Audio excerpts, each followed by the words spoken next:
Hello all, Brianna here with Art Club. This week I'm going to do a landscape with watercolor. So if you want to join with me exactly, then you'll need watercolor paper, watercolor. For this one I have a Koi Sakura set, that's like a travel set, but Crayola paints work well too.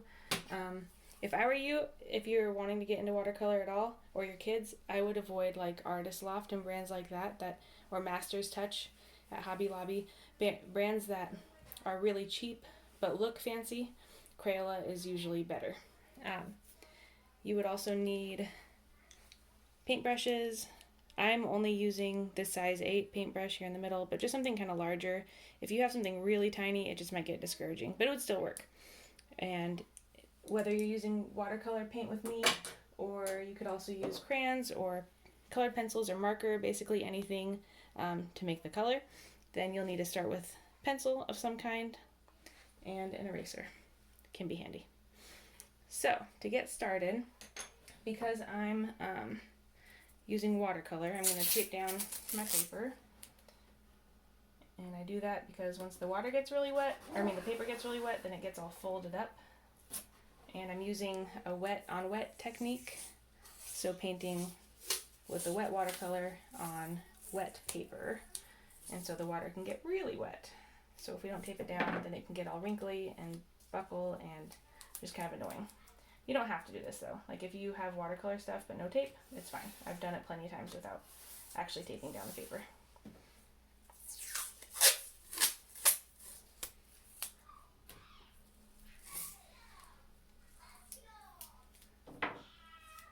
Alrighty. So there's that. Taped well enough. Okay, so I'm going to do a landscape, and with the watercolor concern, it's called loose watercolor, so it doesn't have to be very exact. It's kind of nice. But we are going to do water in the front. Water in the kind of in the front and bottom, or the foreground. We'll have a wave, and then hills in the middle, and the sunset on the top. So I'm going to start with my ruler. Sorry, I feel like I forgot to mention ruler the first time. I'm going to use my ruler, and this doesn't have to be precise, but my 11.5-inch paper here, I want it to be about thirds, so about 3.5, about 6.5 or 7. Again, it doesn't have to be exact, but it's just to block in some thirds here. So I know that my bottom third is water. It may not be perfectly level, but that's fine. My middle third is basically land, and my top third will be the sun and sunset. Okay, so that's the only time I really need my ruler. Now, to start this off, I want to block that front wave in because that wave is in the foreground, meaning that it's the most frontward, the thing that would be closest to us in the painting. So I'm going to go about halfway across and just kind of make a cinnamon roll.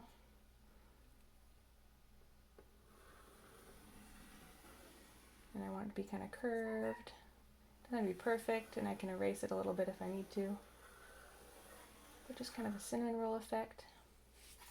And I hope you guys can see that okay on my phone. Maybe I'll draw it a little bit darker. So this line here that I made across, which I think you guys can see okay on the phone, it looks like this one I'm going to keep for the horizon line, which is kind of like where the water stops and the land starts. This line here, I'll end up erasing parts of it, so that's just there again to block sun, land, and water. So this guy will be erased. These lines I'm just deciding because of my phone recording here. I'll probably try to make darker so that you can see them better, because at the end I'm going to darken them out anyways with pen, which is optional, but that's what I'm going to do after I have watercolor. Okay, so I want some curves here to show the waves. If it's not perfect, we're okay.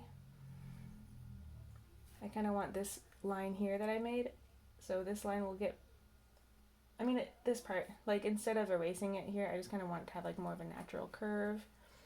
And over here, that can be straight because that's our land starting. So from here, I'm going to go with curves. They don't have to be perfect. It's all going to be loosely done as we go anyways. All right, so there's my big wave and my little rolling water sea. Some bubbles, just for kind of fun effect.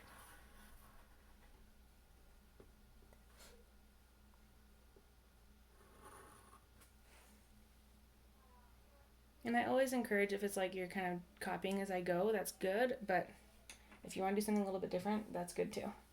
It doesn't need to be copied exactly. Get creative. And it'll be fun to see, especially if you guys use different mediums like crayons or colored pencils or markers or whatever you have. I mean, even acrylic paint if you got it in the canvas or what you do. But if you could post them on the Facebook page, that'd be fun to see what you guys come up with. You can choose wherever you want your sun. So you could have it just showing in the corner here, and then we're gonna have rays, the lines coming out. You could have it coming out of this corner. You could have it right smack in the middle, but it would still go there. See, like that one's off, I think. That doesn't match the right line. So it's like if my sun was still curving like a ball, then I need it to curve like that. That's better. On. Okay, but I don't need to worry about the lines too much because I'm just going to paint over them. With watercolor, they absolutely will show through.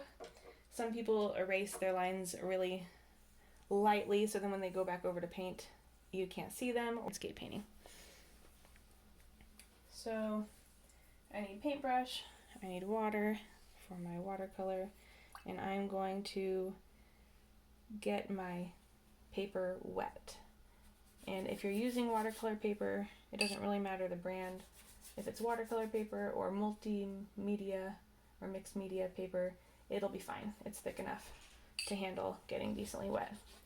When I first started, I was really worried about like getting it too wet, and I learned that it's really hard to do that. If you're using printer paper, I wouldn't recommend it using water at all. So I'm going to use water on this first, the sun ray part or sunset part, and I'm going to get some yellow, and I'm going to water that yellow down a fair amount because with watercolor, if you don't know, you can't put light colors over dark colors, so you have to start with the lightest colors first. Dark green on top. Oh yeah, water first. Water first. And be prepared that if you use salt with this, it can get a little bit messy.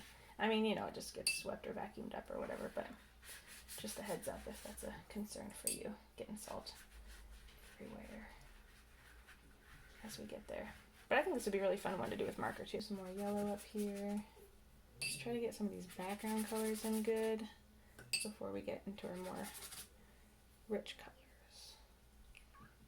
And yellow is one of the harder ones to stay strong, so do me some solid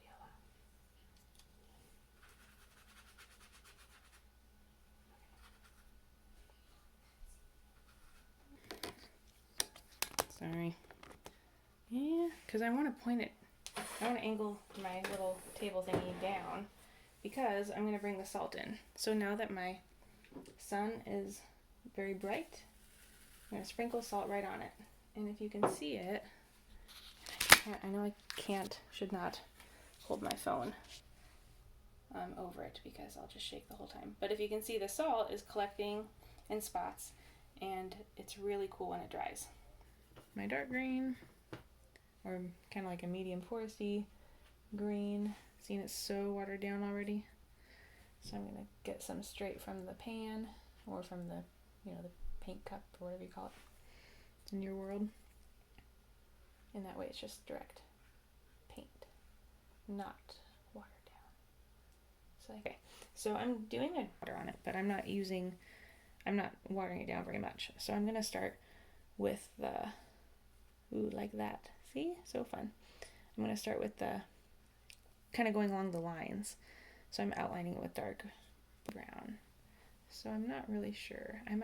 One thing I kind of wanted to do with a salt effect, the other effect I wanted to try with you guys is a splatter effect. So I might just do splatter so get some orange and pink down here with some splatter, maybe get some blue up there with some splatter, and that can be fun. Also, like a nice forgiving way to mix colors.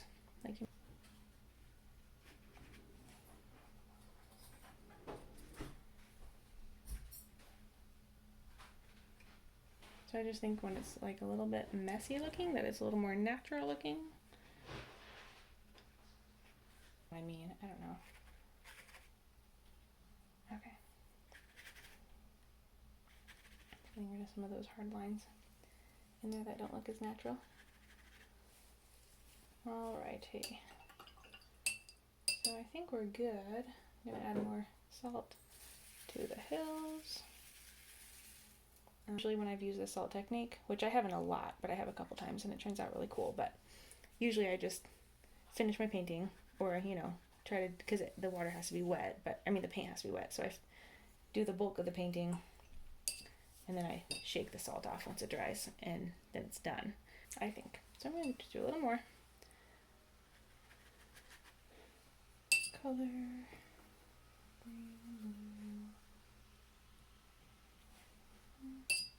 So I'm doing really watered down green mixed with very watered down blue. I probably want more blue than green though, so it looks like water and not like grass. So now for the tricky part is waiting for it to dry. But I had done the previous one. So this is going to take a long time to dry. I'm learning. So shortly before I did this one, I had done a first one.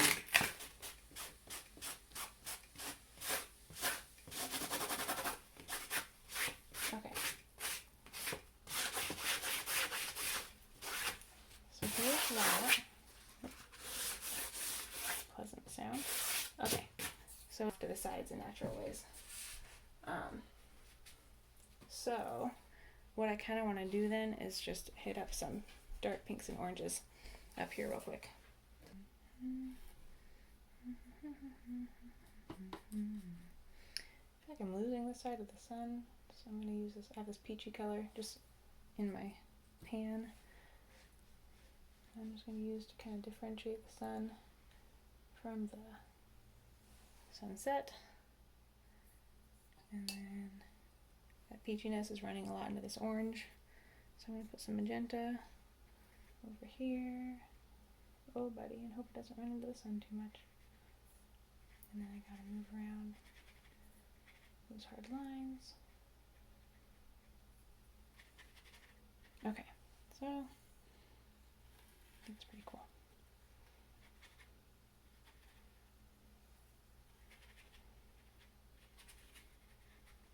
All right, good enough.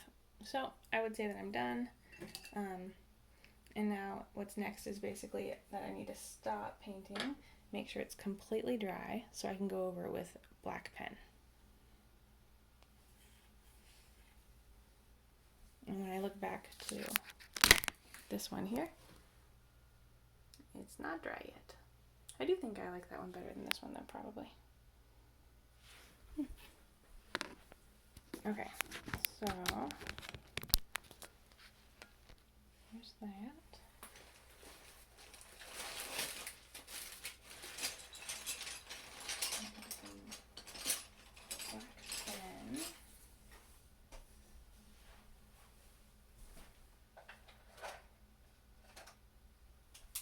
And for this, you can use black pen, Sharpie pen, Micron pen,